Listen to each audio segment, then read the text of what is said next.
It's the bus stop, swerving into what's hot. Coming live, Shady Sports, yeah, we got it on live. Sports and music, yeah, let's get into it. Do it like no other, do it. Blueprint for consuming the team that's never losing. Coming live from Colorado, like Chet and follow.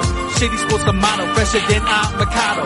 Play by play and ball for ball, we coming to you from afar. Day to day and call for call, we talk about it all. Yeah, it's the bus stop, talking sports and hip hop. Jump on the bandwagon, cause we talking what's hot. 8303, Denver, what's happening? We got sports action, come take a ride with us if you DJing or rapping. No capping, stand LinkedIn, bringing sports and rap news, stats news, and talking Denver's who's. And we ain't hard to find. We on Shady Sports Network like all the time. Gemini and Static got the ball, it's time to grind. It's the show you won't wanna miss, not one line. And ain't there not a show bringing what we bringing. So go ahead and tune in, man. We just hanging at the bus stop. Shady Sports, Shady Sports, Shady Sports, Shady Sports, Shady Sports, Shady Sports, Shady Sports, Shady Sports, Shady Sports, Shady Sports, Shady Sports, Shady Sports.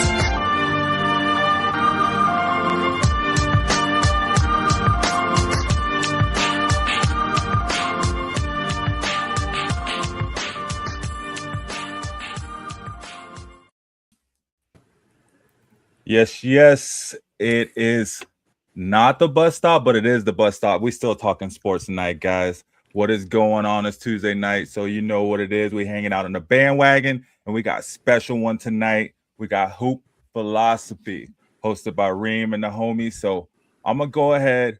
I'm gonna turn it over to you, Reem, so you can let them know what the show is, and then you guys get right into it. Let's get it. Let's get it. First and foremost, we appreciate you having us on, allowing us to do this. This is just one of the many stops on the bus stop here. You know, the bus is going, and right now we're going to stop in the basketball world. And today we're going to take a deep dive into hoops. Usually on the bus stop, for people who are following along with us, usually we go through, you know, many different sports topics. But today the bus is stalled at the basketball location, and we're going to take a deeper dive into what's going on in the league, some recent games here. We're going to take a dive into some player archetypes even, and we're going to take a dive on the team. So, you know, and of course, all the things that come in between as well. But without further ado, we're going to go ahead and get started. I'm Ring. We got Kilo and Ra with us, and of course the bus driver Cedric. And we're going to get started. Man, that OKC versus Spurs game. Now, before we even dive into this, here's what I want to start with. Okay, now for people who are following, last Saturday I stated the OKC were not like that. Do not let their record deceive you. Don't let their record fool you. They have been playing a lot of teams that are not as competitive as other teams, a lot of teams that have been injured, right? And of course, poetic justice, and the injured Spurs team had Wemby come back, right? And the very first game he came back. Now, it wasn't, you know, over the knee, you know, beaten like that or anything, but they still lost. And we're going to kind of dive into exactly what happened during that game. So the where I want to start and kind of let Key kind of go from there. But I think when you're looking at the teams like the OKC Thunder and the Spurs, their bread and butter is that transition defense and offense. And this is, in the words of Raw here, not to steal your thunder or anything, but he says all defensive teams are transition offensive teams, which is true, right? The identity of the Spurs and the OKC Thunder has been their transition defense, and this has kind of been the name of the game, if you will, during that matchup. And I'll let Key continue from there, brother. Yeah, I think OKC especially has always showcased that transition mentality, always getting back, always running lineups to make sure that is the focal point. I mean, we're looking at Caruso as small forward, Luke Dort small forward, Case and Wallace as small forward. The list goes on and on. So, and I think in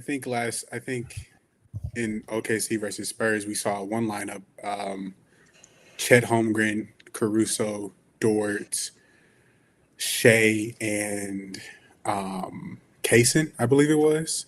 Yeah. And they ran that for how many minutes? 4 or 5. long enough, you know. So I think for OKC to make that work showcases maybe the destination that they're going. The Spurs, on the other hand, as much as I love their transition, it's all Wemby. It's Oh, for sure. all Wemby. Oh, for sure.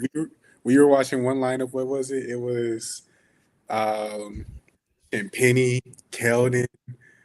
Who else was that out there? Oh man, that lineup was that. Okay, so listen. First quarter, I think, right? End of the first quarter, they had Harrison Barnes at center. Now, this is the most grotesque lineup I've ever heard. Harrison Barnes at center, Julian Champagny, Keldon Johnson. Then they had De'Aaron Fox and what's his name? Stefan. And I'm like, who's the big? And mind you, they didn't score at all during that point of time, like at all. Like they didn't get a single bucket, like not even a little bit. But one thing I noticed in this game, the offense and defense got drastically better with Wemby on the court. It was night and day. It was night and day. And in the words of Ra, which I'll let you talk here in a second, about their defensive plan against Wemby. What did you notice there? What did you notice in that defensive plan? Bro, they're hacking, bro. They're throwing bodies at bro. It's just awful. Like, it was awful. And, you know, at this point, Wemby's just rising above and shooting over people. So it's like the amount of physicality, I guess the refs are allowing it. The league has to allow it. But they're just trying to push him off every single spot. They're pushing him off the free throw line. And it's just crazy. I want to kind of talk about this comment from Lou Skunt. He said, I find it interesting that teams PPG has went up from 10 PPG to 20, or from 10 PPG from 20 years ago, but ratings are down 40%. Increasing offense obviously didn't bring in television viewership. I think the story is a little bit deeper than that, and I didn't want to dive into that when it comes to this particular game, because there's a lot of fouls.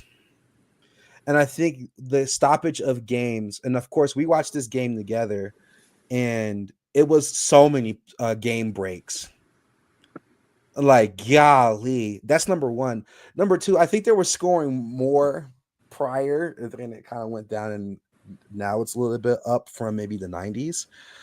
But I feel like as far as viewership, just to kind of quickly talk about that, I think as far as viewership is concerned, even if you guys have been watching on Instagram, I'm not sure if you've seen this, Edric, but when Shea went up for a mid-range shot and he kicked his foot out so that he can get contact on the way down, so he can get a. Now, mind you, this was in the clutch. Like, you know, I see why he did it. Bro landed directly on his heels.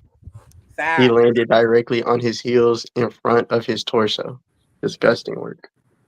Like, I'm talking about boys hitting the Mr. Crocker, like trying to make sure he gets contact. And I think that kind of style of play really can be, you know, off-putting to somebody trying to watch this, especially.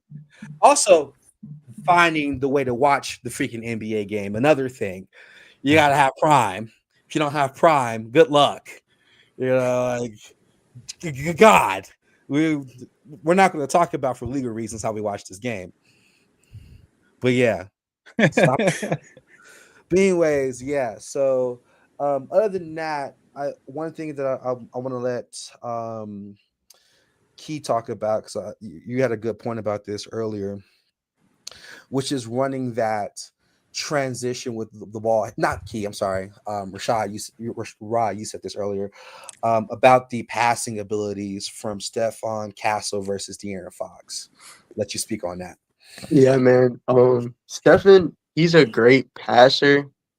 He he can see. They ran some actions. There was one action where he made a pass to a three over a screen. I really liked it. I think he hasn't put the playmaking together all the way because he's not as good of a dribbler yet. Like he's hanging his dribbles. He's floating a whole lot, so he's not really like a breakdown blow by guy. He's not getting past people. I think J-Dub stripped him pretty early in the game. And so we're not seeing like 6, 7, 8, 9 assists, but it's like every now and then we're getting one that looks really good. And I think to your point, De'Aaron Fox has never traditionally been that 20 and 10 player. And even when he does have, and correct me if I'm wrong here, I'm not sure who Rita is. She looks pretty upset. Stop the call. I'm not sure what that means. But anyways, we're gonna keep it going. Bus stop keeps rolling. Anyways, as I mentioned before, De'Aaron Fox has never been that 20 and 10 guy. And don't get me wrong, like this Spurs team is a lot better than the teams he's been on in the Kings era of his playing career. But I still noticed that he's still not really dropping you that 12, that 13 assists a game. And I'm curious to see, why do you guys think he hasn't made that kind of a leap on this team so far? I think part of that comes from his identity on the Kings. Right. It's just never really been what he was called on the court to do, and I think that it was evident in the kind of players that they brought around him, secondary ball handlers, people that could make that extra pass. I mean, at one point in time, we thought they would get Tyrese Halliburton next to him. So, it just kind of proves that he's just not going to become that guy to get more than 7 assists a game on an average. Okay. My question becomes for you two, right? With this Spurs team, was this win a fluke? Is this sustainable? Like, what is y'all's mind when it comes to this particular game? Obviously, we saw it. It was a very close game. Of course, they took a little bit of the lead in that fourth quarter, but still, like, do you think this kind of play style is sustainable for one, an 82-game series, 82-game season, and two, of course, 4 playoff series? Yes, I think they have a lot of room to grow still. So I do think it's very sustainable. We saw some plays that were kind of like, "What are you doing?" That game. So it's like there's still things to improve on. We saw like a lob that was never going to convert. We I wish I could play that clip. We saw a crazy limitless range 3 for no reason off the pass from Wemby. That was like later. Not necessarily the clutch, but definitely time to lock in. So like we see some things that are definitely still improvable, and I do think that they can maintain this. For sure. What about you, Keith? I think a lot of that comes from their ability to just outshoot the Thunder. A lot of teams don't get the opportunity to do that with the defensive presence that the Thunder provides. But we had showcasing from Fox where he shot 40% from 3. Devin Vassell shot 40% from 3. And no one on the Thunder could match that. We had Jalen Williams was the only person able to make 2 threes that night. Do I think it's sustainable for the rest of the season? I think the fact that they've been able to win so many games without Wemby is part of the evidence we're looking at here. As far as the playoff series, it just depends on the right matchup. I think some of the guys on the roster are ready.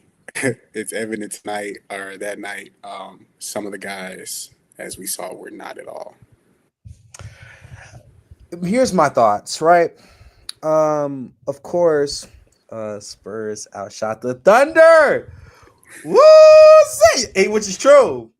They did.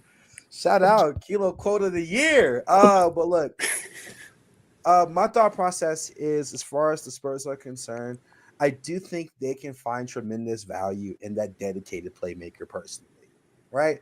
I don't really think that answer is answered. I think if you were to put it all in a mixing bowl, like if you were to put a dash of Fox in there, a dash of Castle, a dash of, what's his name? A dash of that new guy, I forget his name, Harper. You put that together, you got some Neapolitan ice cream. But I think they need a dedicated 10 assist a night guy to make this roster cohesive, because they got a bunch of people that have a lot of overlap in their playing style. Like, let's be 100% offensively. There's not a large difference offensively, in my opinion, from Devin Vassell and Keldon Johnson for one. And then you add Julian Champagny. You know what I mean? And then you have another flex forward in Harrison Barnes, right? And then you got 3 guards that are all ISO guards, that ISO differently, and only one of them is a really decent passer. The rest of the 2 are coming into their own on passing. By the other two, I mean Harper and Fox. I think Fox's passing style, he's not really used to having a roster like this. He's used to, no offense, he has a grenade guy usually on this roster, and that was in Kevin Huerter. And I've watched a lot of Fox ball, like Kevin Huerter or the Malik Monk role on this team, where he's like, oh, this is not working out. Bloop. He don't got that here. You know what I mean? So I think they could use a playmaker if they want to be a convincing contender. I still think they're in contention. I just don't think they're head and shoulders above any of the other options, in my opinion. I still think OKC can still give them a run for their money in a good playoff series. Because again, Casey Wallace wasn't even Casey Wallace. Isaiah Joe was not in this game at all. And I'm telling you now, if he was in this game, they lose.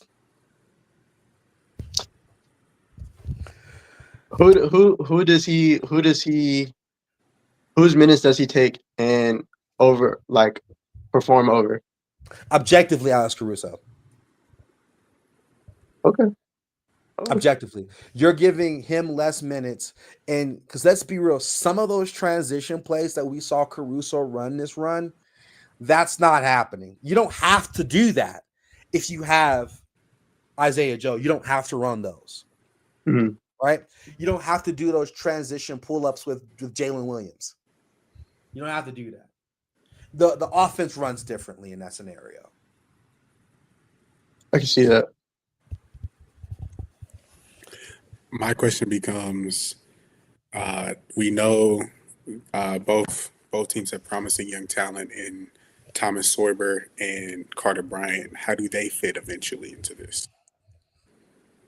That's a gosh darn good question. Suffering from success is difficult, brother. Yeah.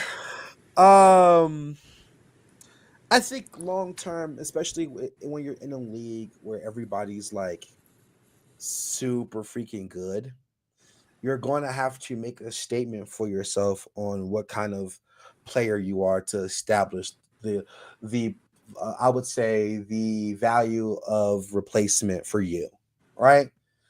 If consistently, and I call this the what's his name, the Gilbert Arenas effect, where you're so darn good they have to start you. Like they don't really like no chill kill. Okay, like he's been like this the entire time. However, he was so good and he was busting, their butts in practice, and he produces constantly that they're forced to play him. So in a situation like those two players, they're going to have to consistently do better than the other options to make it make sense. Kind of similar to Peyton Watson on the Nuggets. Realistically, he became a starter. So Zeke Najee's not starting. So situations like that where the coaching and the play style of the game is just simply objectively better with you playing. That's what my opinion is on those two. What about you, Rob? I paid attention to them earlier this year, but I would like to see how they're developing right now. Neither team needs non-shooters, and I think that's the biggest deal. I think that's even when you're talking about the Spurs and all their flex forwards, like it's fine if everybody can shoot. If everybody can shoot, run an action, leave it up to their coaches. You know, it is what it is. But Carter can definitely play some defense. Haven't seen a whole lot of Sorber lately, but this year I don't think it's happening. And the next two players maybe moving, free agency, trades. I think we may see a lot more of them. I wanted to piggyback on one thing you said with the Spurs, which is we're going to talk about the flex four concept later. Oh, trust me. But I think the Spurs are actually doing this a little bit different. They're kind of going for like that combo guard, to be honest with you. Like Devin Vassell, you can put him at small forward. He was a starting point guard for them for like 2-3 seasons. But they just got so many guards that they're like, well, he's 6'5", small forward. Same thing with Keldon Johnson. Keldon Johnson was originally a guard, but he has forward like tendencies kind of similar to like a Josh Hart, but he's still 6'5". Same thing with Dylan Harper. He's a 6'5" guard. Same thing with De'Aaron Fox, another guard. Honestly, when you have Wemby locking down, literally, and I mentioned this earlier, like he locks down half of the court, like he's a defensive back, like locking down half of the outfield, like downfield. Like you don't really need as many guards, as many forwards putting their hands in the pot there, to be honest with you, because then you start to create mucking up the floor there. Okay, what's going on with this? Oh, I saw this. Yeah.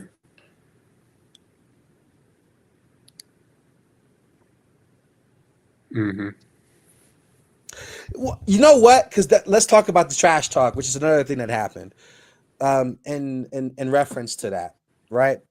Victor states, and I quote, he says, "I'm just glad to be a part of something that's growing to be so beautiful." He says some other stuff, pure and ethical basketball, insinuating all of this foul baiting and stuff like that is one, it's egregious. But he's talking this stuff, and Chet already, of course, with Lou Dort speaking on Chet's behalf. Chet, I don't really see him talking that much, but to Lou Dort's point, he already has a ring. He doesn't necessarily need the yes. Is this what is that? Bro, I thought that was you had to show him the kick out, bro. You gotta show him that kick out. But yeah, to his point, he does have a ring. This NBA Cup, which I don't know if anyone actually cares about, no offense. It's not really the greatest accomplishment for Chet, but I think also there's a difference between Chet and Wemby, and I'll let y'all dive in on this one. But there's a difference between Chet and Wemby. There's levels to this, and Chet, he's great. He's just not Wemby. Like he's good, but like he's not Mr. Too Slippery. Like what we talking about? Like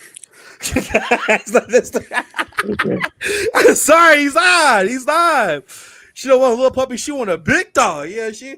I'm saying, I'm sorry, bro. He's bigger and bigger and better. Like it's not. We're not. I'm sorry. Like it's like Klay Thompson when he did.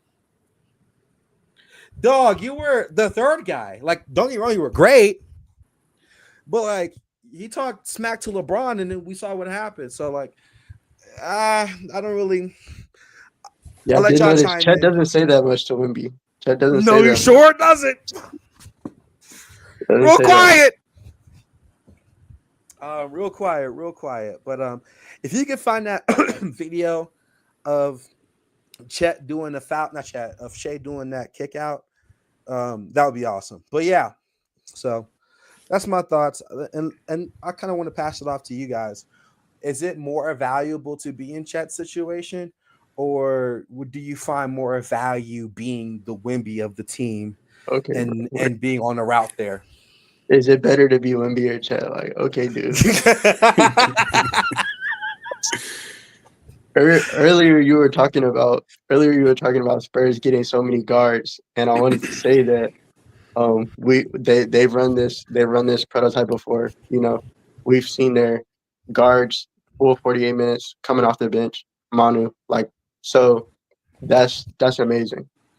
But also, I'm thinking that everybody who has a great big, everybody who wants to run their offense through their big in the playoffs is watching last year's Nuggets fall off, literally unable to get Jokic the ball in the post. Alex Caruso sitting on his leg, and ball just can't even get to him. And so from there, I'm thinking like, why not have four guys on the court that can pass Wemby the ball? And also, could traditionally guards who can shoot are great because that Braun offense that you garner so much attention and you can kick the ball out to a decent shooter.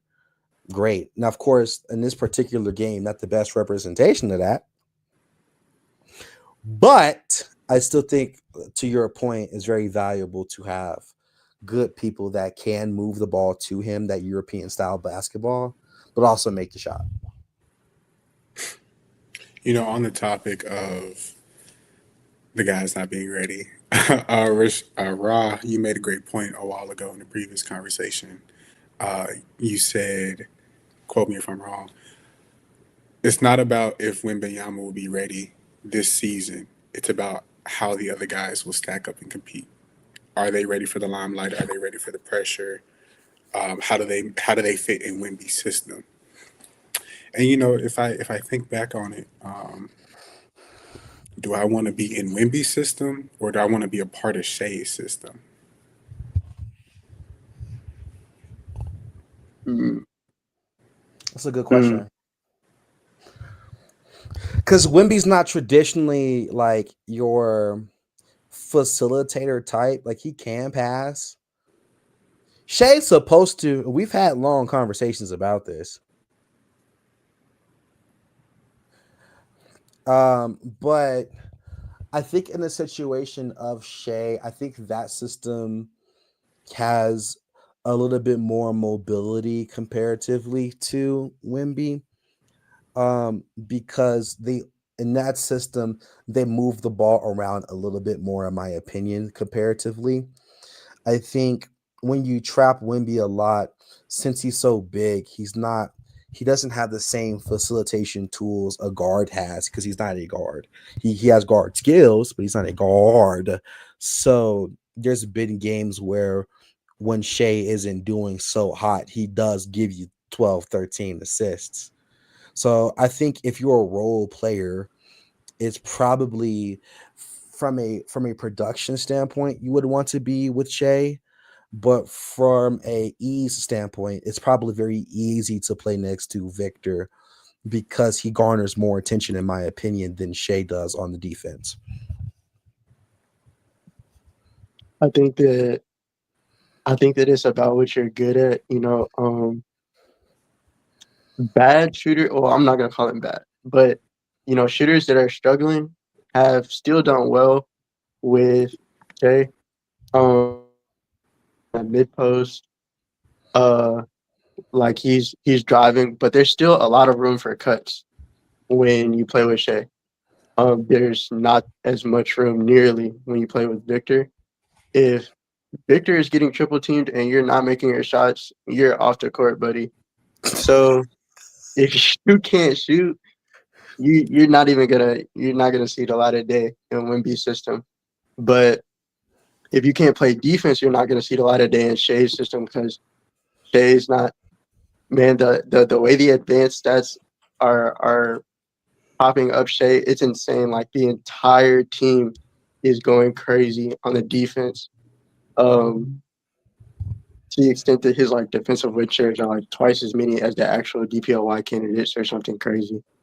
But the like that's just how I see. That's how I see the difference in like what they're looking for. So it's just about what you're good at. Absolutely. I want to hit this comment here from Shady.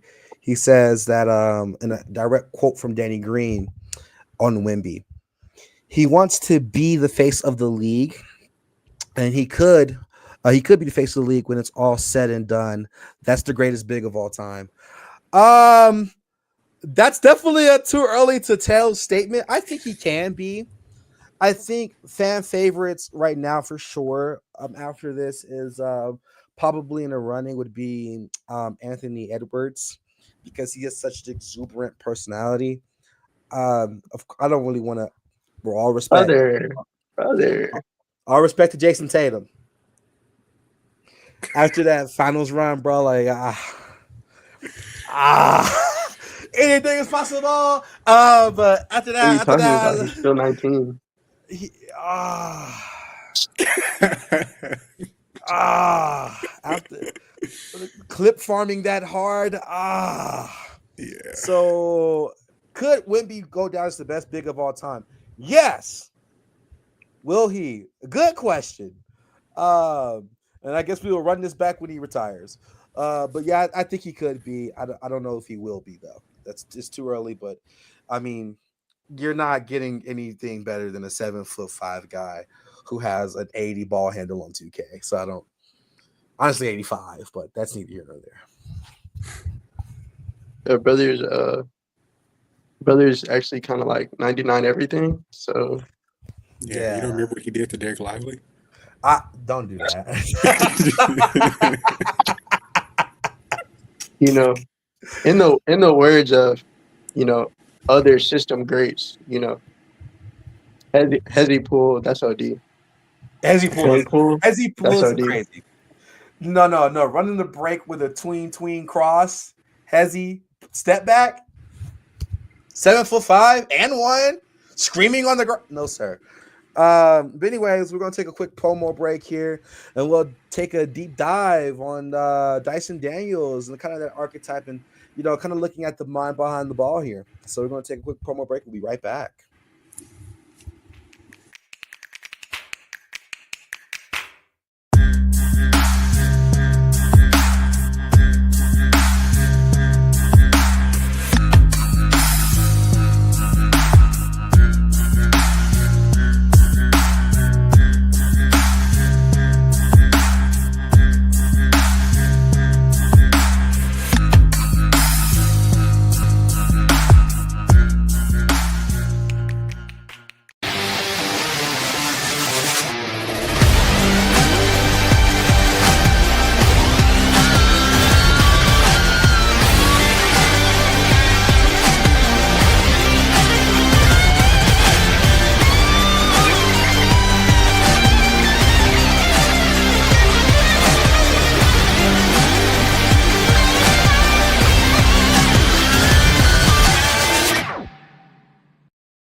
All right, that was our promo break.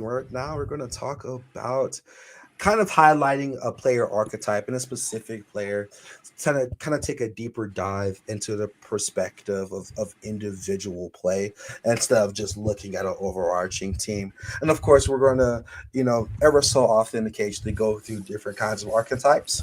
And today, we're going to talk about Dyson Daniels.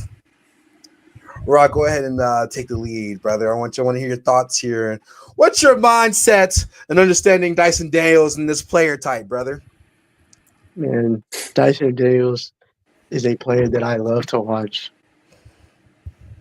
Just as a small introduction. I have a friend. Every now and then I play 2K with my friend. Not to say my friend's name, but me and my friend every now and then, man, we just pull up lockdown highlights on YouTube. Dyson Daniels, bag work, best defensive playmaker in the league. And we put that to work on the court, virtually, real life, because he's just tough. He's locked down. 6'7", 6'10" wingspan. Very, very, very light On the scale of DPOI's great defenders, he's just like 200 pounds, but it allows him to guard the point. It allows him to guard the greatest points in the league. Allows him to guard Shea, Cade, small guards, jumbo guards, whatever you're looking for. And I think that is an extremely, extremely valuable niche. He just came in second for DPOY, and he won Most Improved Player. And part of the reason that I wanted to talk about him is that even after all of that, even after he went crazy for the Hawks, even though Jalen Johnson was injured, even though he went crazy for the Hawks, he came back and he said, after he won Most Improved Player, he said, I really believe I could win this award twice because I've got so much more left in me. For me, it's going to be about taking that next step next year and setting new goals. I want to be an all-star in this league, and I want to be a championship player. We love defense-first players coming in with that work ethic. You know, he has a lot of work to do offensively to take that next step. Right now, his offense is below neutral. But with that being said, that just makes it even more possible for him to get that Most Improved Player award again, because the offensive jump that he's capable of making, he's been a great playmaker. As Trae Young has gotten injured, he's stepped into like a lead point guard position, averaging a good amount of assists, scoring some. He just had a pretty good scoring night. I think it was 27. So good stuff. My question for the two of you is that, oh yeah, buddy, let's take a gander. And as this is playing, I'm curious from y'all's perspective, what do you think makes this archetype so effective, especially defensively?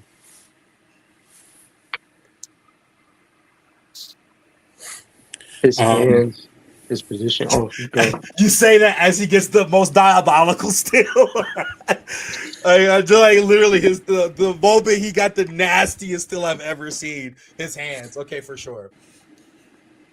I watched a video once upon a time from Dyson Daniels talking about his timing. He kind of recognizes that every player plays with a certain rhythm, and I believe that was a quote from Jaylen Brown. And Dyson Daniels kind of adopts that and kind of makes sure you're uncomfortable. He knows he has a size on you. He knows if you have the size on him, how to disrupt you regardless. He knows how to play effective. He knows how to play behind you. We see it here first. Like, as you're talking about that, that's literally his best attribute is if you see, especially in this particular play, mind you, Jalen Brunson got bag work. Like, this is not a scrub, right? He's used to pressure. But Dyson Daniels knows how to, in your words, make somebody feel extremely uncomfortable. And also he makes the correct pass very, very often. And of course, this is kind of a trait with, foreign ball in general, right? Especially, European ball. Honestly, I kind of want to dive into that idea here with Australian players. In general. This piece plays very similar to this. So does Joshua. He also makes great passes as far as playmaking is concerned. Maybe not the best defender. And also, all three of those players really aren't the best offensive players. I want to know if you guys ever noticed that and have any thoughts on what I just mentioned there. Absolutely. So there's this old interview he did, I think, with Pro Insight, or was like the name of something. I don't know. But he spoke on it himself. They were asking him what's the difference between playing with Australians and playing with Americans, and he said that he was used to like getting his teammates involved. There was a lot more passing in Australia, and when it came to playing with Americans, like it was just like go get your bucket. A lot more individual talent, and like it was kind of an adjustment. So I see that in like the way that he plays the game. He doesn't he's not a like super. He's not super aggressive, and you see that with like all of the Australians early on. Like it takes them some time to adjust, and their like team culture is a big portion of how they do that adjustment. You know, we've seen some good examples, some bad examples. Josh Giddey was struggling on the Thunder because he needed the ball in his hands to really just make use of his abilities. He wasn't Man, as much an off-ball shooter at that time. Had some horrible performances, but it was just a system. And now he's going crazy. And Ben Simmons was going crazy. Team culture was not it. So situation didn't, he couldn't thrive as much before that adjustment period came through for him. But I think right now, especially because the Hawks are just really truly letting him run point and not forcing him to play like a play style that's not his. He gets a lot of buckets, push shot, floater, right around the rim. He's tall. He's tall and playing point. So he usually has like a 3-inch height differential on his matchup, plus long arms for a guard. So it's all coming through for that. I'm curious to kind of hear y'all because, especially on this thing I'm about to say, with this particular archetype, it's so different, right? You're not getting this out of every player for sure, right? You're not finding this on your local USC team. However, my question becomes, is this style of play being utilized to a heavy degree sustainable for championship success? Because that's the overarching, goal of the game, right? We're trying to win a chip. Because if you think about it, and we can kind of talk about who's similar in this archetype, and you mentioned Ben Simmons. You mentioned Ben Simmons, and with Ben Simmons, I personally, he almost did it. Yeah. Like 2019, he almost did it. Yeah, he was one bounce away, and of course, y'all can make your own decisions. But let's be real: if Ben Simmons and Joel Embiid faces that Warriors team, they're winning. However, outside of Ben Simmons, have y'all seen this archetype really find that level of success in a championship setting?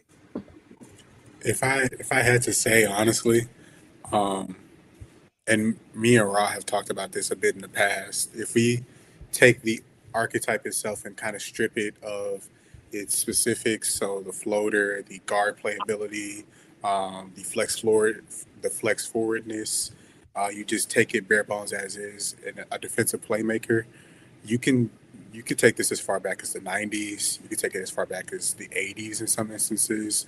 Scottie Pippen comes to mind off the rip. Draymond Green in most recent times. I think the versatility of a defensive playmaker is what showcases his prowess, and why when it's adopted in a new system, it's always it's always amazing to watch, honestly. I got a hot take, fellas. I'm gonna shoot this one from half court. I got a hot take.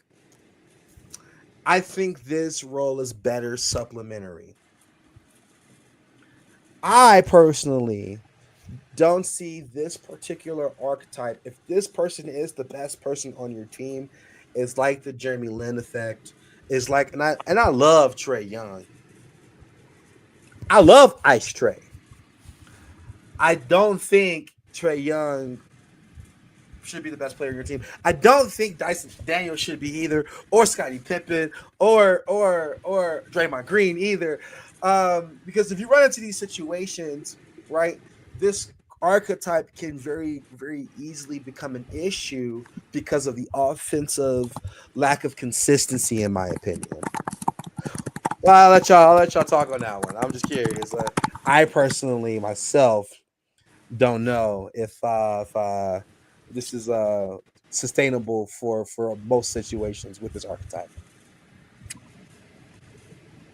I would say when you're talking about a one-way archetype, when you're talking about somebody who can only play defense or only play offense, at the extreme lack of the other side of basketball, then of course, yeah, that's not championship caliber on the regular. Even when you're talking about, some people will say like, oh, Jokic doesn't play defense. We see all the different kind of stats that can, disrupt that argument. We also can watch the games. Rebounding is so vital. But when we're talking about Dyson Daniels right now, like he's 22. So is he the best player on a championship team right now? Of course not. But we're looking at five plus assists already. We're looking at insane plus rebounding at the guard spot, already averaging 6 or more. We're looking at mismatch ability. He's got great footwork in the post. He's been developing it more. We can see the way that you can run the plays through him, running the play, just inside of the free throw line. He's a great facilitator from there. I've seen that a whole lot from him because if you don't step up, he does the push shot.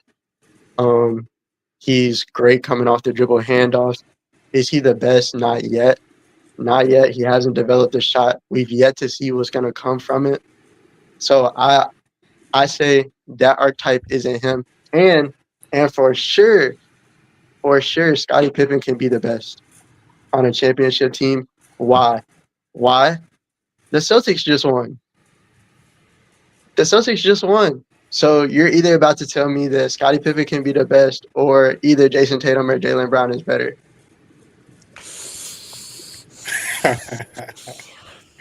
Of course, right? And to my point to that, and some old heads might get mad at me for this one. I think Jason Tatum is just a better offensive player than Scottie Pippen, and I don't really think. I'm sorry. I think his bag is deeper. I think his Jason Tatum's bag is deeper. I'm sorry, bro. You seen Jason Tatum? I just think his bag is deeper. Holy. And then you saw what happened with No Jordan on the team. Did he make it to the finals? He won 50 games. Holy. Yeah. Hey, the Hawks won 50 games with team time. Wow. I don't know. Shady. I don't know, because I'll tell you right now. Okay. I don't know if Scottie Pippen could. I say with a better constructed team, sure. I think Scottie Pippen does have that. He has that Kawhi Leonard feel to him, of course. I think, of course, he's better all time than Kawhi, but Kawhi has been the best guy on a championship team. Though, if that Warriors team was healthy, he ain't winning the god. That's neither here nor there. But multiple teams are not healthy every year. No Steph. Multiple No teams are not healthy every year. I agree, but no Steph, no KD. If we're going to turn injuries off, only the MVP should win chip. My statement is you beat Green Lantern without the ring on. Like, let's not pretend like that 76ers team wasn't stacked. No, it was. It was. I'm not gonna lie. JJ Redditt was on it. Jimmy Butler. I know. I was kidding. Tobias Harris over me? Yeah, I know. But still, y'all gotta put some respect on Pascal, though. You know what I mean? Like, Pascal. Yeah. I love Pascal. I mean, he did his thing in the finals. Shout out to that man. But let's talk about Serge Ibaka, Marc Gasol, the guys that did the work. Did you say Marc Gasol? Man, what are we talking about? Marc Gasol was Medicare age at that point. Anyways, the point I get into is I think this position is better suited supplementary personally, but I can see you making the Kawhi Leonard argument. I can see you making the Scottie Pippen argument. And of course, in a situation of Dyson Daniels, which becomes the question, one, with his current trajectory, he does have crazy upside, amazing upside. I just don't know offensively if you were to give like Sean Livingston 30 shots a game, would he win you a chip? No disrespect. I think, with all respect not taken, I think the biggest upside to this archetype is if you're gonna make it to the finals, you need someone to guard, arguably, possibly even in a lot of circumstances, the best player on the planet. Sure. We saw that in 2014 when Kawhi had to guard LeBron, Sure. and that was a large reason why they won. I agree. Again, Draymond Green, who was his assignment? LeBron. Time just tells the He held LeBron to a 30-point triple-double, man. Hey, Woo! I mean, it's better than a 45-point triple-double. I don't know. Yeah, it's true. LeBron still led his entire team in, his points and blocks and steals. But who won though? But who won though? Yeah, thank you. Oh, that's true. I think having that defensive player, but again, there are those situations, and of course, you can argue that Kawhi was the best on that first. Okay. I'm not saying Dyson Daniels is winning MVP and carrying bums to a chip. I'm not saying that. Okay, I'm just saying he's a DPOY caliber player. Oh, for sure. They can run the point. Okay, and it makes team building so much easier when you have people that can play extremely versatile. Anyway, I agree. I think Dyson Daniels, I feel like if you threw him on the current Lakers, for example, they could use a Dyson Daniels. I think any championship caliber, you could throw Dyson Daniels on the Nuggets right now. Cedric be happy. Throwing flowers out. They might win. like golly. But I agree. I think any contending team could objectively use a Dyson Daniels style player. And I think, and to your point, which is, yes, he is DPOY relevant, and I think he's underrated for sure. Yeah, I think he's underrated for sure. But long term, where do you guys see Dyson Daniels' trajectory in your mind as far as the players is concerned? Well, I'll let you take the floor. Last year, he shot 34% from three. Was that indicative of his total ability to shoot? I don't know. But he played 76 games, and that was his percentage. Free throws. He shot 59% from the free throw line. So, what that says to me is he has a lot of work to do shooting. His ability to give you 12, 14, 15 points on the regular without that shooting is showing me that he's actually very able to get to that bucket. And if you are just talking about his inside game, it's already very, very, very efficient. He came out and said after this offseason, that the past few off seasons he hadn't been able to work on his game as much in the off season because Olympics, stuff like that.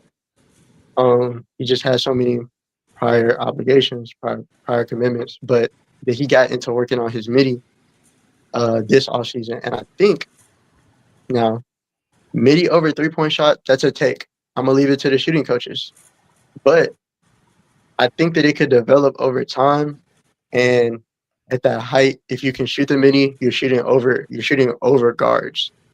So I think that he can definitely become a 20-point scorer. Honestly, I can definitely see 27-7 in the next few years, and still maintain that DPOY caliber defense. I can definitely see that. And I'm gonna keep talking a second here, but and to your point, this is his time to really show us this, right? Trae Young has been absent. He's been absent since October 29th. So this is the time. Of course, obviously, we're not Bill Nye the Science Guy to see that the defense has gotten better, without the one of the worst defenders in the league. I think is between him and godly Jamal Murray. But with no Trey Young, this is kind of his opportunity to kind of show us and display, what does Dyson Daniels really look like. And I'll let Keith talk. You look like you had a point there. I think the playability of Dyson Daniels really fringes not even just on Dyson Daniels, but what everyone else around him decides to do. I mean, we have Jalen Johnson, a prolific playmaker. He can also get you about 7 assists on an average. Trey Young, if he comes back healthy, we know he can get us 7 to 11 assists on an average. So it really just depends on who decides to play off ball. And in my opinion, if you're going to be arguably one of the best shooters in the league, Trey Young, you should be off ball.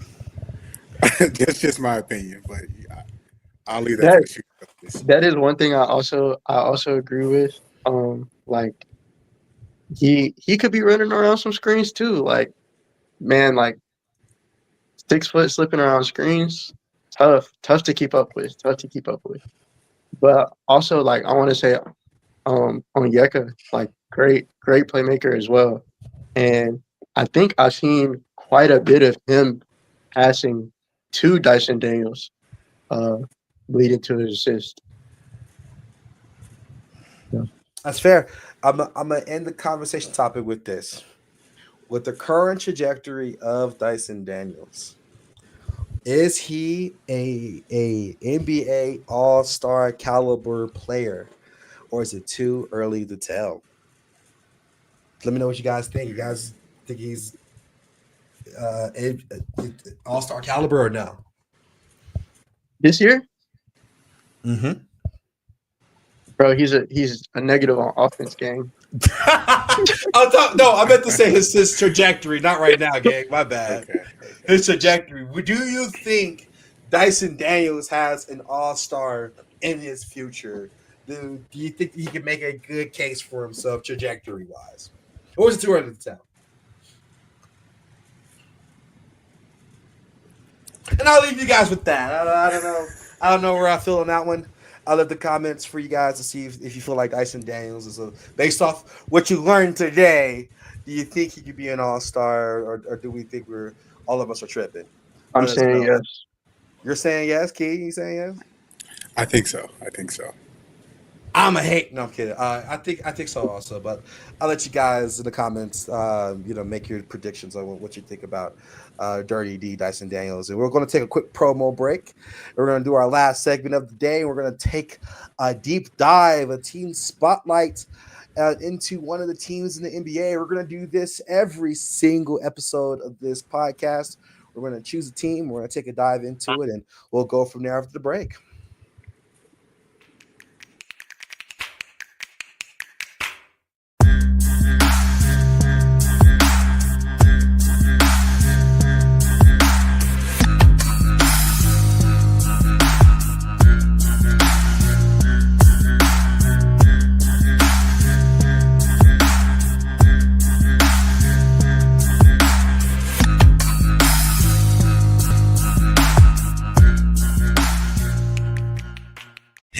Eagles fan. Join my man Cool McCain and a host of others as they break down every single game, every single week in an objective manner, and also from a fan's perspective as well. Remember, this cast feels just like you. Nobody likes you. And you don't care. Fly, Eagles, fly. Eagles Elite Podcast, every Wednesday at 8:30 p.m. Eastern on YouTube and other podcast outlets.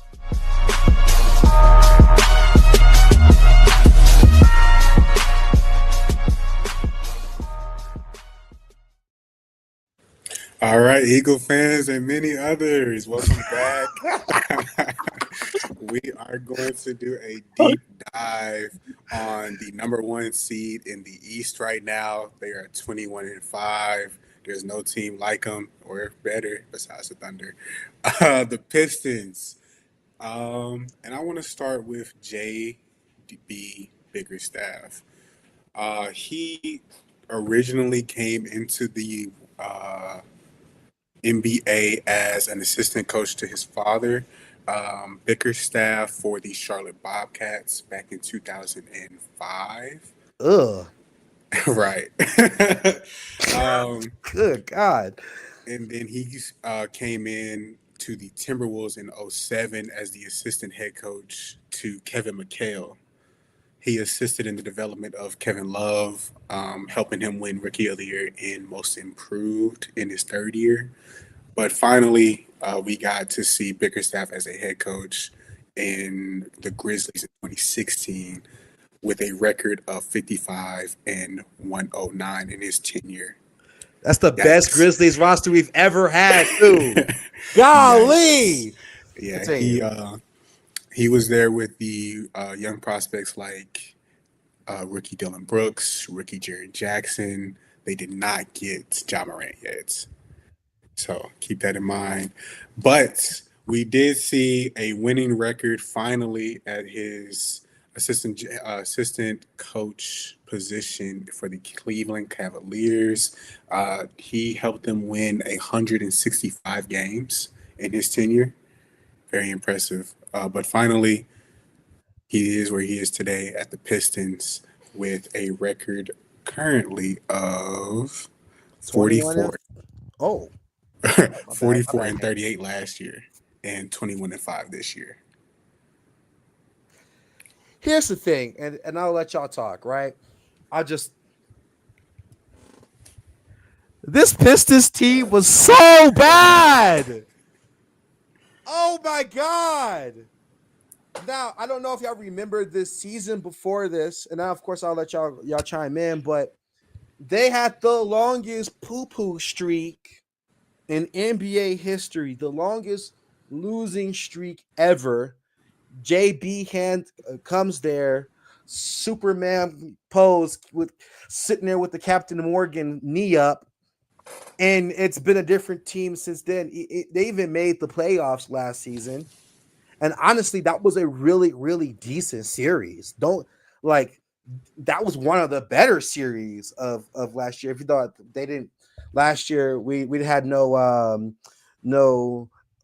lack of interesting series, is my opinion. But I think the Pistons have been killing it with this coaching. But I'll turn that back over to you and let you continue that one. I just wanted to chime in. No, I completely agree with you. I think head coach Monty Williams was part of the reason for that losing streak.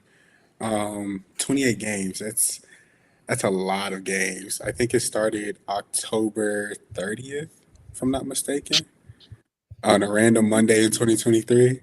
Way to start the new month, right? Do you remember some of the people on that roster? Yeah, it's about the losing streak roster. Mm-hmm. Oh, absolutely. Absolutely, for sure. So Yeah. it was for sure Cade Cunningham. Right. And poor Cade, of course he was helping me in my parlays, but man, parlay killer, man. He was doing awesome. You just bet the over, because if they had a chance in that game, Cade was dropping 30. But so it was Cade, it was Jalen Duren, it was Beef Stew. If I'm not mistaken, was Malik Beasley still there or no? No. So no Malik Beasley. However, there was Asar Thompson. Yeah. Because was that not the year that he started off very hot with all those rebounds and blocks? Defense. And then he got injured and he came back a whole different dude. And I was like, what happened? Also bet the under on 2.5 assists for him, please. Always. And they had a bunch of other guys. It was Marcus? Jaden Ivey. I think he was injured also that season too, right? Let me open the trash bag for you. We have Shake Milton. Shake Milton! Yeah, we got Kevin Knox. Oh, good dog. Fortnite suits. Continue. Fortnite. We got Killian Hayes. Killian Hayes, yes, sir. We got to get a veteran presence in here. Do you remember Taj Gibson?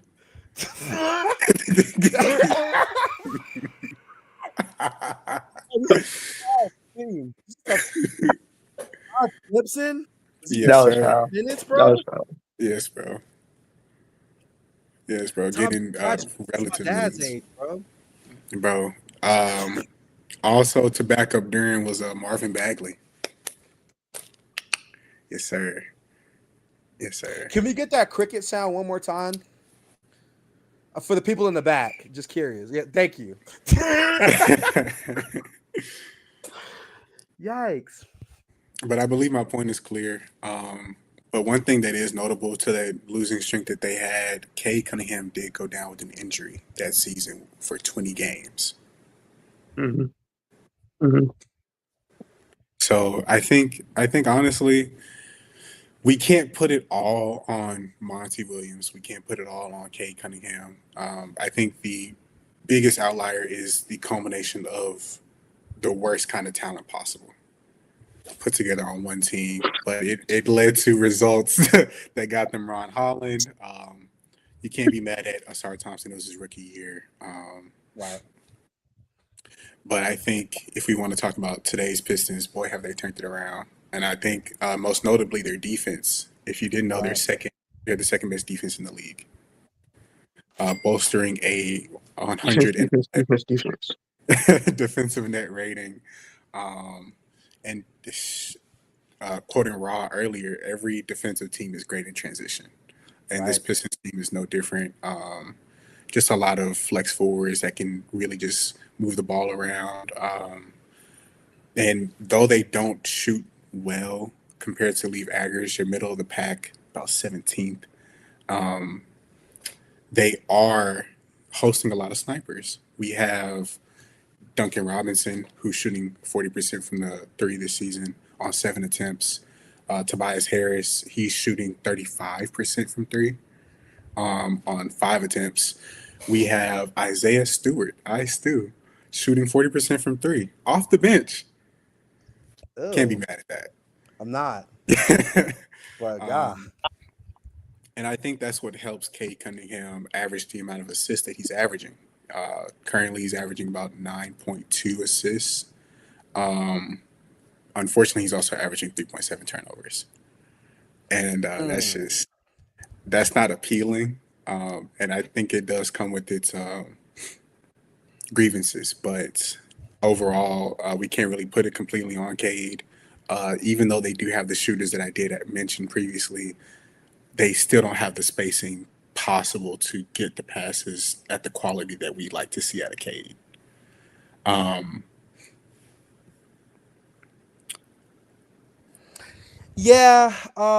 think another thing that is going really well with this team, and they have historically been better, and I mentioned this in previous conversations.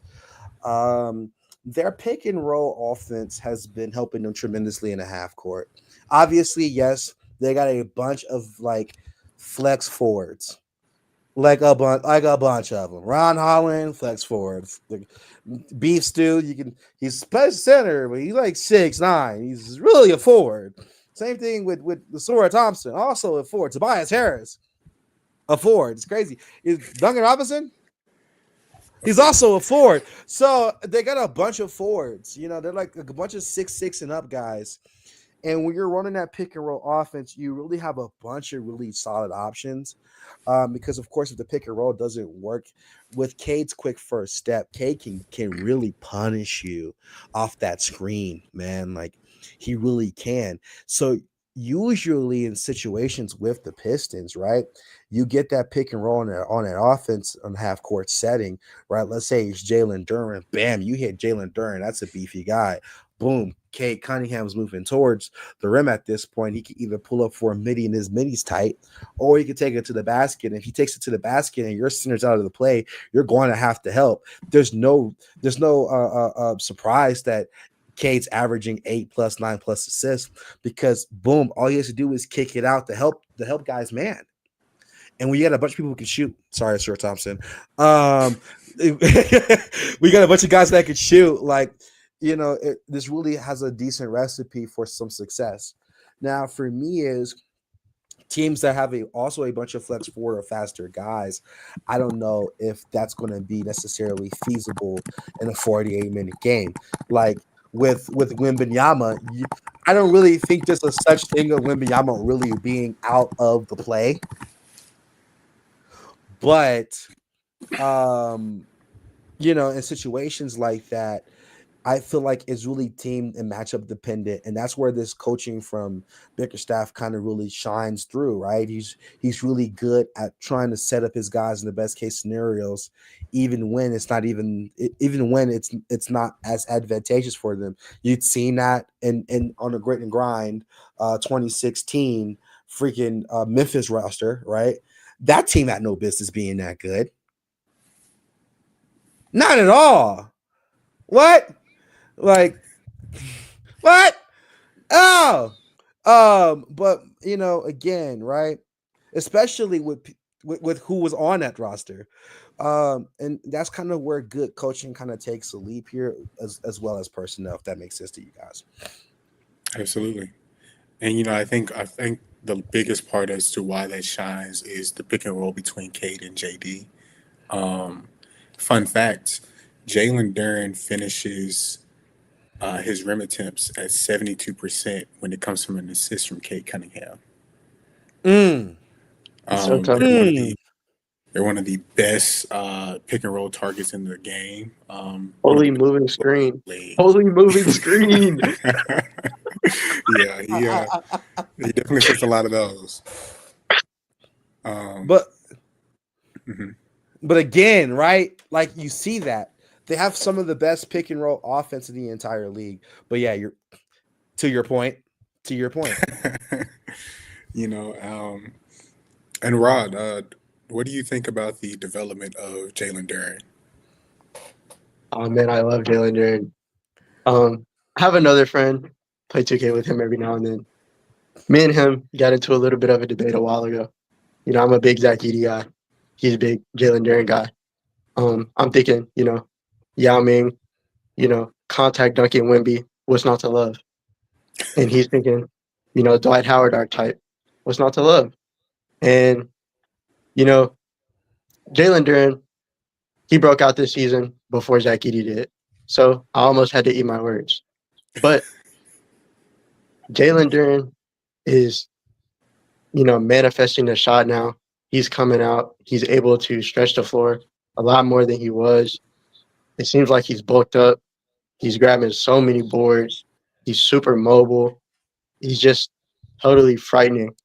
And for me, I'm looking at the way he's setting those screens for Cade. It's just working so well. He's such a strong screen setter. I think it's been like a little bit underrated on just how totally successful he is with, filling the lane in that he's jumping right on time, like in that alley you just showed. Like that's perfect jump, perfect throw, chemistry. Like it's just total package right now. I'm loving it. I think from a perspective of Jalen Duren, right? Obviously, and I've been watching the Pistons for quite some time. Okay, like I'm still sad about Fontecchio not being there. If you guys know, you know. But with Jalen Duren, obviously the Pistons have needed a big man to rise up for quite some time. Right? They've needed they need a glass cleaner, right? They need a defensive presence. And don't get me wrong, I love beef stew, and with Fontecchio, it's more like beef stroganoff, but nonetheless, I love beef stew, but I think, and to your point with Jalen Duren, is he's rised up to be the center they need next to Cade, right? And what's convenient and nice for this Pistons roster is that center is the kind of center that Jalen Duren is. He is that guy that's very athletic, that very bulky, that Dwight Howard archetype kind of guy, right? That will slam that thing, that will get you a double-double every game, that will clean up the roster. Of course, not clean up the roster, will clean up the boards. My only critique for Jalen Duren is I wish he blocked or protected the rim a little bit better. I think that's probably an area of improvement for him. I don't see any reason why he can't give you 2.5 a game personally. Like if Miles Turner can do it, you can do it, dude. Like, come on.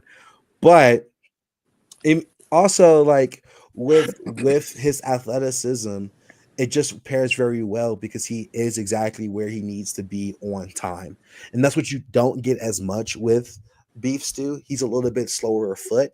However, he makes up with that because he can shoot. Jalen Duren, for the love of God, you don't want him at the line, past the yard. My goodness, but maybe at some point, hopefully, fingers crossed. However, nonetheless, I digress. But where he lacks in shooting, he does everything else. Great help defender, with the exception of that argument between him and Asura Thompson. If you know, you know. Great help defender. Just an athletic guy there where you need him to be. And I think that portion of his game, of him getting into spots, I think is really what evolved more than anything else. It's just like his ball awareness. And as we mentioned, as Rod said before, there are some players that just do not have that feel for the game. They just are out there lost. Okay, like I'm sorry, and I no disrespect to this player, right? Sometimes, as a Lakers fan, bro, Aiden be out there lost, bro. Like I'm like, bro, like Chris Smoot, give that man a map. He needs a GPS sometimes on some of these plays, bro. I'm like, bro, are you good? Like, sometimes it feels like with a player like Aiden, he's watching the game like we're watching the game.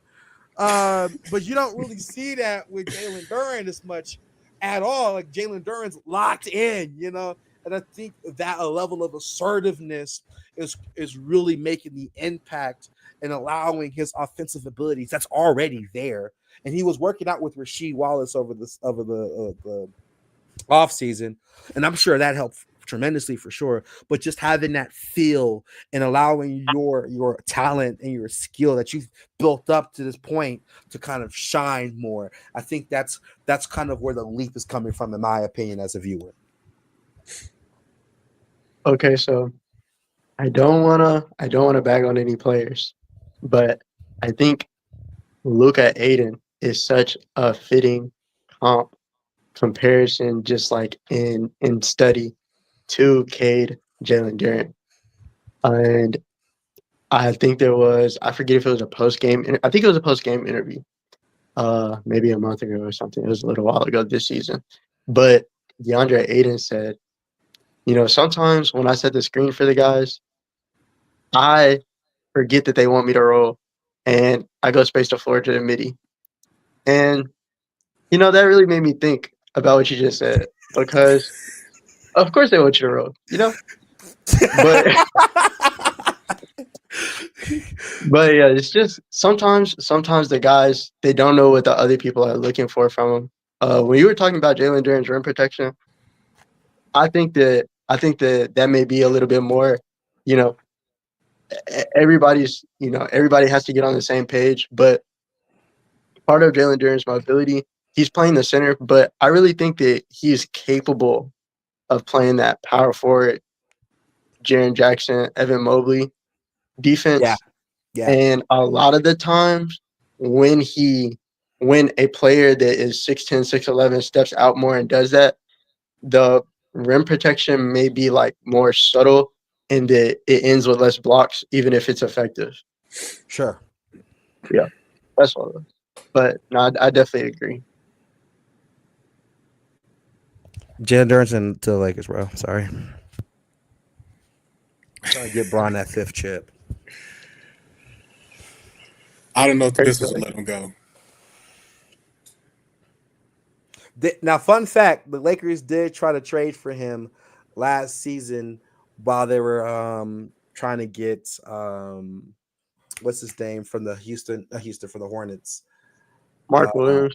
Mark Williams. Yeah. After they drafted Dalton and traumatized him. Yeah, they did. And also local news, not to get too crazy off topic, but local news, I did hear murmurs that Luka did meet with the front office trying to find out what GA is talking about. But so I think what's his name? Dalton might be gone for good. 7-man total roster. Yeah, honestly, 6-man. It could be 7. Honestly, shoot, at this point, they're not gonna have no cap space. They pay me $100K. I sit on the bench. I'll fight LA right now. I'll post up. Yeah, they'll take me to a chip. I'll be like Jeff Teague on the Bucks. But anyways, back to Jalen Duren though. He just has that really good feel for the game, the really good archetype, and I think he has the tools if he continues to progress, continues to add that presence on offense. I don't necessarily think he needs a shot. However, I think of obviously being able to shoot the 3 is great, but you don't need it. Like Rudy Gobert has been awful from shooting the 3, like genuinely terrible. And man still has a job, so It's true. I think for those super mobile centers, it's less effective for them to shoot the 3 because they're so capable on the O boards. But when you have like those taller 7'1", 7'2" guys that are a little bit slower, you want them like KP because they're not giving you that O board, so they might as well be on the 3-point line. Yeah, Rudy Gobert is super mobile, bro. Like, man, that's like the most mobile center. Man, that's really Rudy Gobert. Man. All that Shout out to space he's him. covering, man. Yeah, for sure. Yeah, man, 7-time DPOY Rudy Gobert, bro. He deserves them all. Honestly, best French basketball player of all time, to be honest. Holy glaze.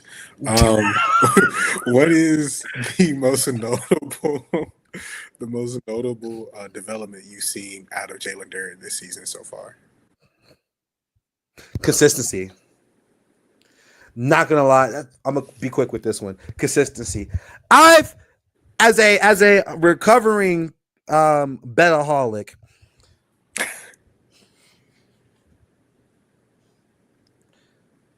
I had to hit Jordan from freaking TikTok, pull my glasses off, throw it.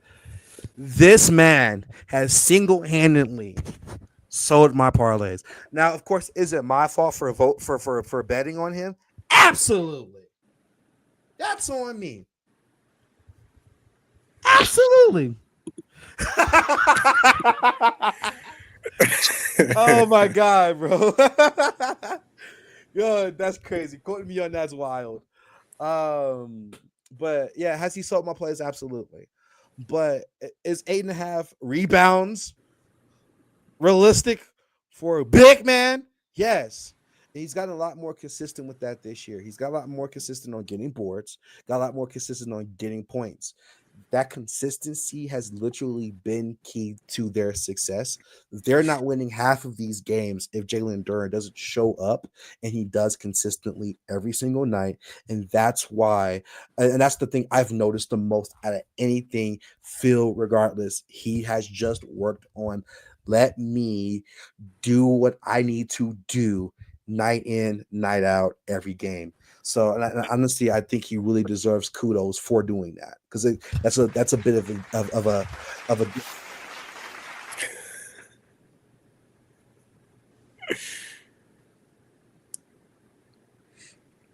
What do you think, Rob? There was one beautiful, beautiful play that I loved to see, where Jalen Duren's bringing the ball up half court, coming into that midi, size up, hash. Yeah. No way we would have saw that last year. No way we would have saw that last year. No. Last year, bro was rocking like, man, 50 midi. Okay. So it's good to see, he's not just a dunker. We're not asking him to step out and shoot, but if he's feeling it, he's feeling it. I'm letting him shoot a little bit. What about you, Key? What did you notice? I think most notably the short roll. Everything that he can do in that short range is just it's a big improvement from what we've seen in previous years. I've seen him shoot post fadeaways. I've seen him turn to a turnaround jumper. Everything in the face up that he's brought this season, including that step back. It's really a sight to see, and it really is what makes that pick and roll so dangerous this season. Okay. I have a question for you for everyone here. We've talked about Cade. We talked about Jalen Duren. Let's talk about Sir Thompson. Okay, let's talk about Sir Thompson. Defense. Obviously, right? Amin has been producing more. Mm-hmm. Okay, and unfortunately, with him being a twin, he's always going to be compared to his bro. Sucks, but it's going to happen. My question is, how do you guys feel about his production and his trajectory so far on the Pistons?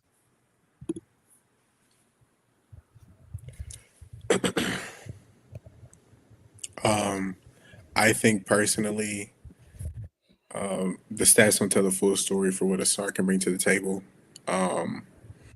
Like Rod's been mentioning, defense. Everything that he brings is it's something that you can't measure with any statistic. It's with 12 points a night. I mean, it's it's it's like I want to be excited at it, but it's like it with he's only attempting less than 1 3 a game, 0.7 to be exact. He's only making 0.3 of those 0.7 threes a game. So it's all coming from cuts.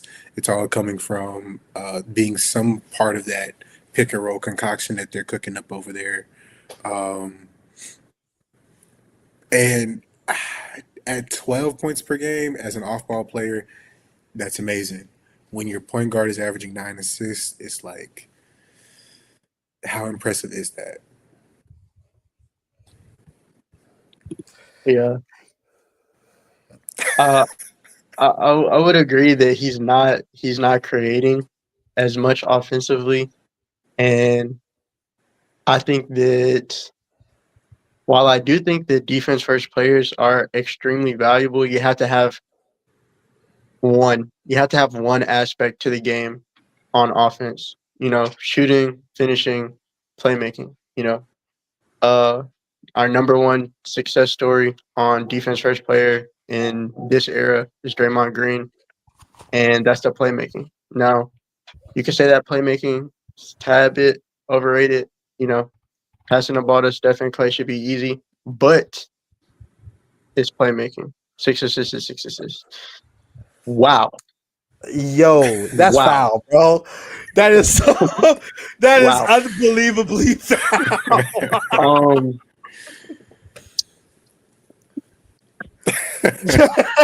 Holy. Some people just live. They walk through their day with hate in their heart, man. Some people just walk around with hate in their heart. Yo, shout out the bus driver, bro, with the graphics, bro.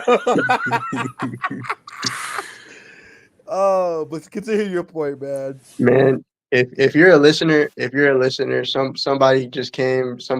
We saw a comment in a thread about Asar Thompson, and it was, he is truly one of the worst players in the league. And that's just not true. There's just, not that I need to name any names, but there are names. There are names.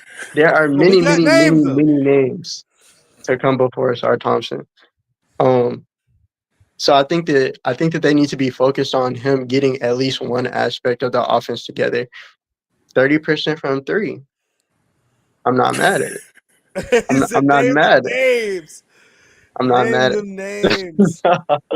Name them names. I'm sorry. I'm about to name 200 small forwards. No. Oh, that's crazy. Yeah, we're gonna continue. We're Rob, you keep going. You keep going, Rob. We're gonna slide on by. But yeah, for both of the Thompson twins, I always want to see. I really, really want to see. We look at them in the transition. We look at them when they get to their full speed, and we're noting like this is one of the best movers. These are two of the best movers in the league. These are two of the fastest guys. Super. I can't even say it's twitchy, but like they get in the air. It's so fast. It's so fast. I want to see them take people off the dribble. I want to see it regularly. Even if it just has to be dribble handoffs to get the full steam, like even if they're not ready to break down the defense, I just want to see it like go yam on somebody.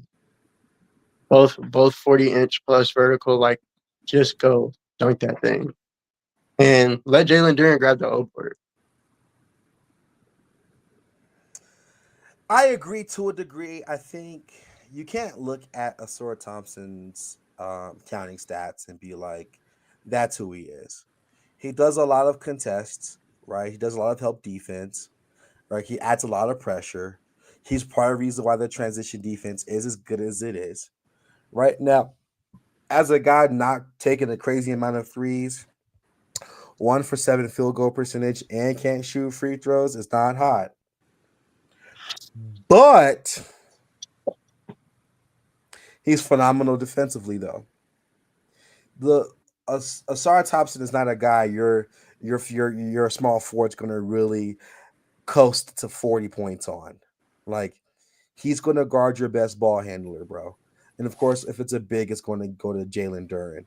So every night, his assignment is going to be the Luka Doncic's. You know what I mean? His assignments are going to be the Shea Gilgeous-Alexanders, the Devin Bookers, the Jason Tatums. You know what I mean? So and Jaylen Brown. You know what I mean? So with that being stated, you are getting your full value from him as being a game slower, not a game pusher, in my opinion. But I say all of this to say, I think with Asura Thompson being on the team, being as one-sided of the ball heavy, as mentioned by Rob before, that's not ideal. Having someone that's only good at one side of the ball, with the exception of Jokic. Like, Jokic is killing. But I think this is all a testament to Cade Cunningham, which is going to be the last of the three we're going to talk about here. Cade's been crazy. I'm just going to call it a spade a spade. He's been going crazy. 9 assists with this roster is wild work. Wild work. 9 assists. Marcus Sasser and Asura Thompson and Ron Holland and Jalen Duren. Don't get me wrong, Jalen Duren's great. He ain't 25 and 10 great. 9 assists with this roster? He is 25 and 10 great. He could be. He doesn't do you. He's not going to give you 25 and 10 a night, though. Don't. No, that's yeah. He's not 25. He's going there. He's on not his there way yet. That's true. I mean? So like, not bad. Not bad at all. That's IQ. That's having hoop philosophy. Sorry. Anyways, yeah, he does have that IQ to make this work, and I kind of want to pass it on to you guys, and Raw. What do you guys think about Cade's play? Personally, I think it's nothing short of amazing. I remember we had a conversation about Cade when you were trying to get me on the hype train a couple years ago, Reem, and how he was, at the time, one of the most effective mid-range shooters. It was in a crazy advanced statistic of like 62% from the effective field midi. I don't remember exactly. Maybe it was 2024. Maybe it was last year. But I say that to say that it's all come together. He stepped up on the threes. He stepped up on his finishes. One of the things I'm always seeing in his highlights right now is his reverse finishes. And I think that's really just a testament to the amount of practice that he can get against amazing defenders. I do think they have a few steps before they can reach that contention. But I do think that they can hold this first seed for the rest of the year. Yeah, I think he's a player that's going to get MVP votes. I think he's at that level. I think he's an All NBA player. and he is. So one of the things that I used to say was, all great winning teams need to have a mind. Like they have to have somebody who's the guy when it comes to scheming on the court, when it comes to understanding what's about to happen next. And the more that I see that, especially that one play, well, not especially, but it was highlighted in this play that was pretty recent. I feel like everybody's seen it, where he goes full court. He gets one screen to take a man off him, but it's like a spin and a move, and he goes through 4 defenders for the lay. And it's just like the level that he's understanding the game at has like drastically risen, in my opinion, even from last year. Like he's just so much more comfortable. His moves, like he's just used to it now. If I'm looking at like what I'm expecting the defense to do to him, I'm not thinking anymore. Like when he gets past people, I'm not ever thinking like, oh, it's bad D. Like I'm just like, that's overly tough. Like how did you even think of that? Like that's just a tough move, and it's consistent now. So it's tough. I wanna pass this question off to you guys. Like I'm gonna leave my answer for last on this one. Do you think the Detroit Pistons would be good if they were in the Western Conference? Ooh. I mean, that we're talking about being better than what? So we off the rip, they're not going to be better than the Lakers. They're not going to be better than the Nuggets. They're not going to be better than obviously the Thunder. They're not even close to that. And I say that they're starting to sit comfortably between the Rockets.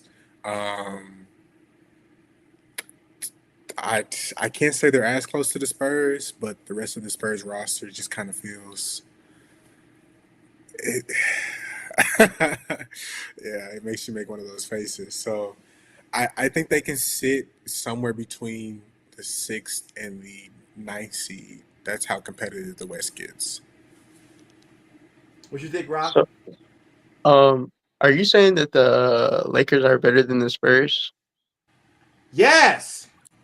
They are currently with a better record than the Spurs, if I'm not mistaken. I'm standing 10 toes. The Lakers are beating. I'm not even a Nuggets fan. I got this crap on. Okay, and the Nuggets are better than the Spurs too. Yes. Right. Okay. I'm not mad. I'm not mad. Welcome back to Bus Driver Show.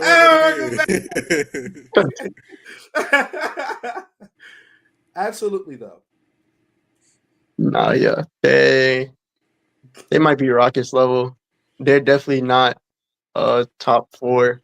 I don't think they can maintain it. They're still dealing with injuries every now and then as well. I just don't think they can maintain that in the West. Okay, my thoughts. I disagree. I just wanted to let that one breathe for a second. I disagree. I want to let that breathe. Here's what I mean. The Pistons have been extremely freaking healthy, man. They've been healthy. And I think a healthy Pistons team is probably doing some decent numbers in the West. I think there will be the biggest, you're like the Grizzlies, right? And I like the Grizzlies. Don't get me wrong. I like the Jaw. So I like the Grizzlies, but they've never really been like we really thought they were winning the chip. And it's because they've just had the best cohesion as far as like players and personnel. And the only real players that's kind of been iffy on the Grizzlies health-wise has just been Ja, occasionally Jaren. And now with recent history, the Zach Edey situation, but bro, the whole team is always out for the Grizzlies. Bro, they regularly make new 10 days. They have 10 days. They have at least 20. Whoa, hold on, whoa. I'm talking about the 2021 to 2023 Grizzlies, where they were the 2 seed. Okay. Where Ja was like, I'm fine in the West. Yeah. Those years, they didn't face a lot of injuries. Yeah, it wasn't bad. And that's the reason why they were the 2 seed in the first place. It's because they weren't injured. Like, that was the one year, like, Ja knew how to land correctly. Both about to fry me up. I was like, whoa. I think the healthy Pistons would do well. I think they would probably have they'll have a couple more losses. I would say they'll be in between the Lakers and the Nuggets. Unfortunately, the bus drivers Nuggets are above the Lakers currently. Detroit is 5-0 against the West so far. Yeah, to my point. But I still think that's because he's only played the West 5 times. Like, that's why. I wonder who the 5 is. If it's the Jazz, I don't know why you said that. But anyways, my point is I think they'll be in between the Nuggets and the Lakers. I don't like that the Nuggets are higher than Lakers. I'm not wearing this because I like this team. I don't like this team. But I still think they'll probably be, I'll say firmly 3. Only strictly because they're healthy. I don't think they'll be better. They'll just have a better record, in my opinion. If they were to keep the same health. I don't think they're as comparable to the 2nd seed Grizzlies, primarily because that Grizzlies team was prolific in the shooting department at the time. Fair. It was just a way more balanced roster, like a more filled out roster. And then we got to the playoffs and Brooks. We're not going to talk about it. Okay. Anyways, yeah. Oh, I've got this. Green Giant. LeBron, but I've got this. honestly, let's. If I had to ask you guys one question about these Pistons teams, are they legitimate contenders or are they pretenders? What do we think?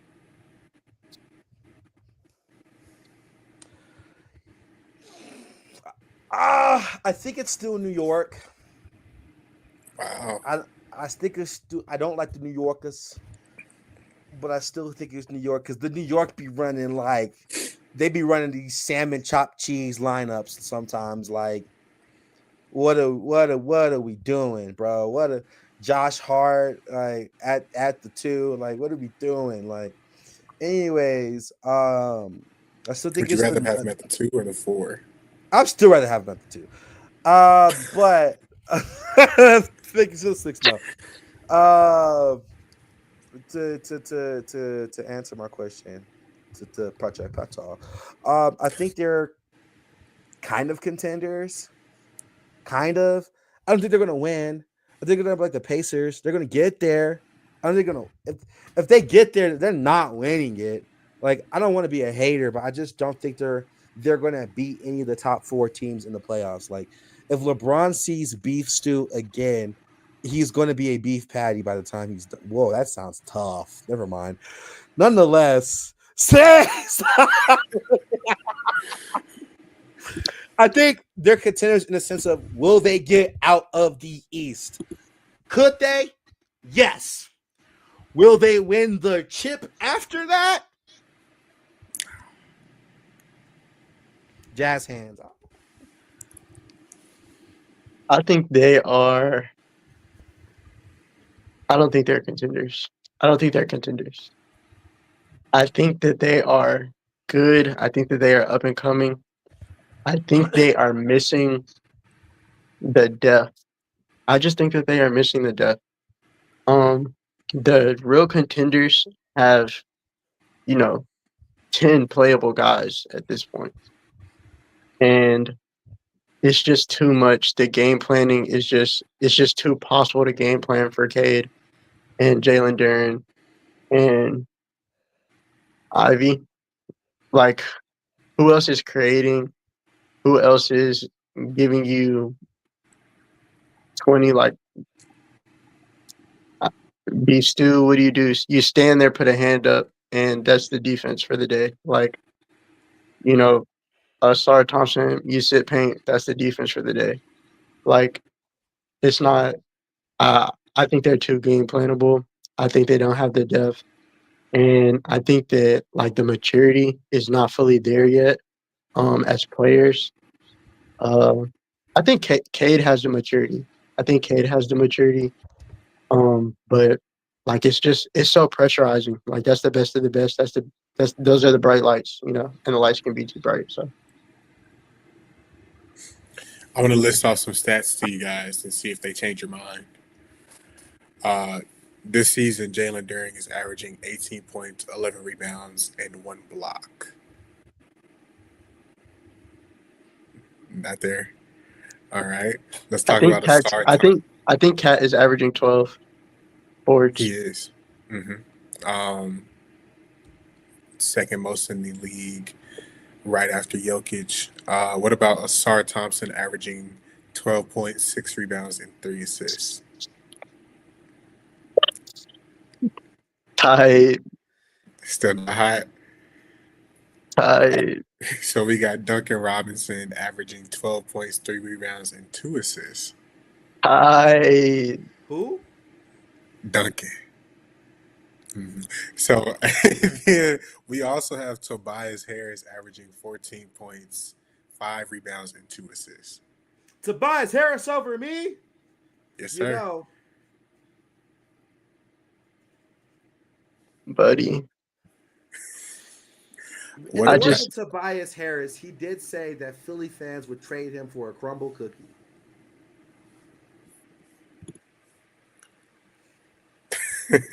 These are not phenomenal numbers. Depending on the week, I think all of us would. Continue, Key. Continue with these stats, bro. I'm listening.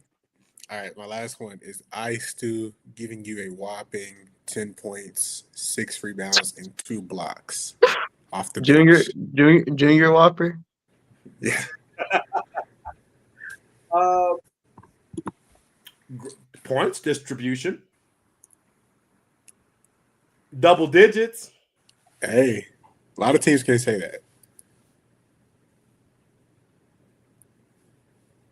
Gang. Okay. Listen, I bring up these stats not to talk down on them. I honestly do think that they can be contenders.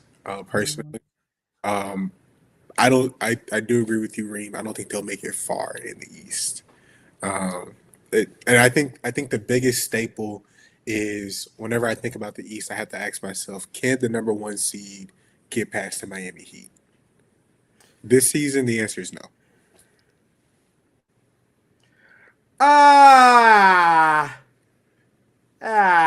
Here's what I think about that. No, the Jimmy Butler list Miami Heat? Yes.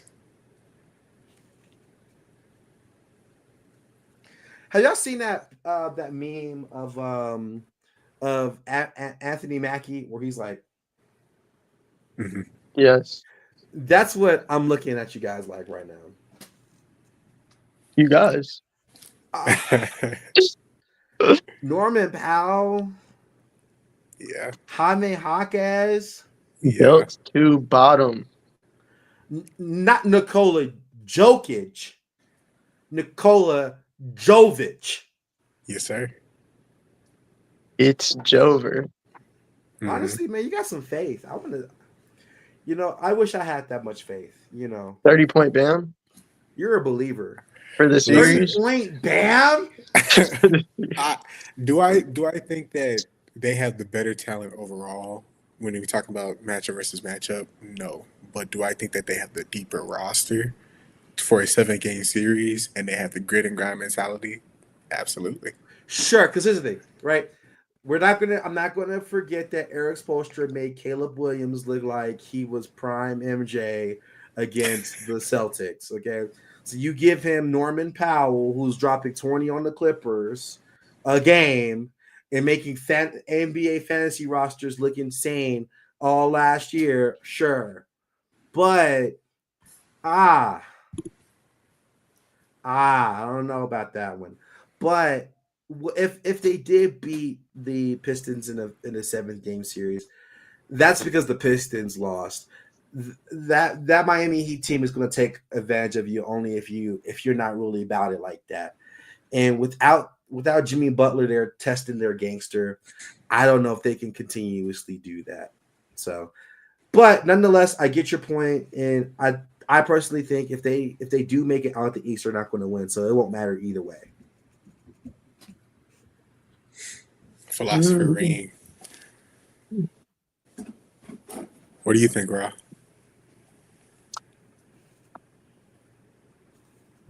I think that they have. Yes, sir. I think that they just need a few more pieces. I think that the people that we're happy to see there can win there. I think that the people that are being talked about, the people that are running the offense, being large parts of the offense, I don't have any doubt that they can be on a winning offense.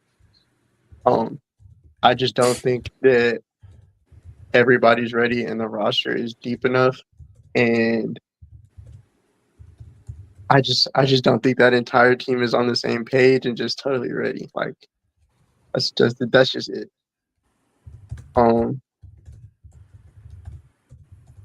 Yeah.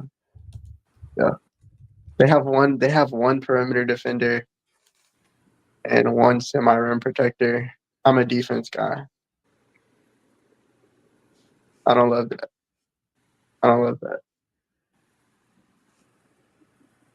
That's just it. I feel you. So I'll put it like this as our final statements, man. With OKC and the Spurs as we restarted, I think the Spurs got a good a trajectory for where we're going. I still think OKC are low-key frauds.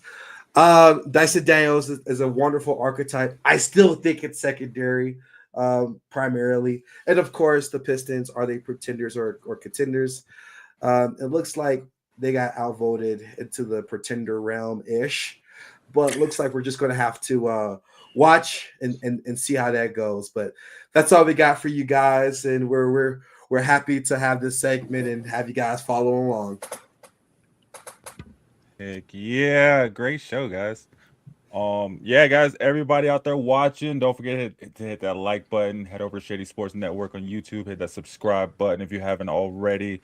Like, I'm still trying to get to 10,000 subscribers by the end of the NFL season, so we got a ways to go. So tell your friends to tell their friends to share it for us and subscribe. Yeah, Reem, Ra, Kilo, thank you guys so much. I look forward to more of this talk. Hopefully, continue this going forward, and all of you guys out there, you can come join us hopefully Tuesday nights to talk some more NBA as we get into the thick of the season, wrapping up the NFL season. If nothing else, thank you guys, and everyone, I hope you have a great night. Enjoy the rest of your week.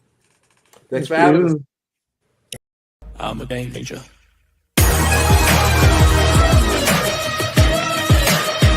I'm a game changer. I'm a game changer. I'm a game changer. I'm a game changer.